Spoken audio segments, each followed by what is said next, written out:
Let's talk GMO. Farmers, activists and concerned citizens under the Fair Agriculture movement held a protest denouncing the government's push to legalize GMOs, claiming that the 2022 decision to lift the ban was rushed and lacked meaningful public participation. The group warned that GMOs are fueling a lifestyle disease crisis and eroding the country's seed sovereignty.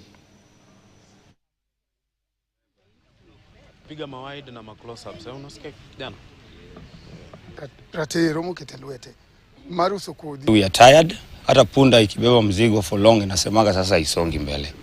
We are here in solidarity na tuseme say no to what? To GMO. Say no to what? GMO. We are here to say no to GMO because one, tunakuwa colonized, yani tukiona tu hivyo.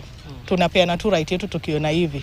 Our kids, whatever we feed them, it is upon us tujue ni nini napea mtoto, kukua kwake itakuaje, so that we don't just go dish out medicine yenye sisi wenyewe tuliamua kuingilia juu tu ya chakula ovyo. The main purpose of walking around Kisumu town today is to inform people the dangers of GMO.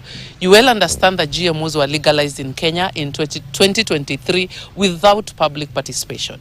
So we are not going to go down without a fight. We are going to fight GMOs in the streets. We are going to fight GMOs in court and every other way until GMOs are banned in this country. That is the GMO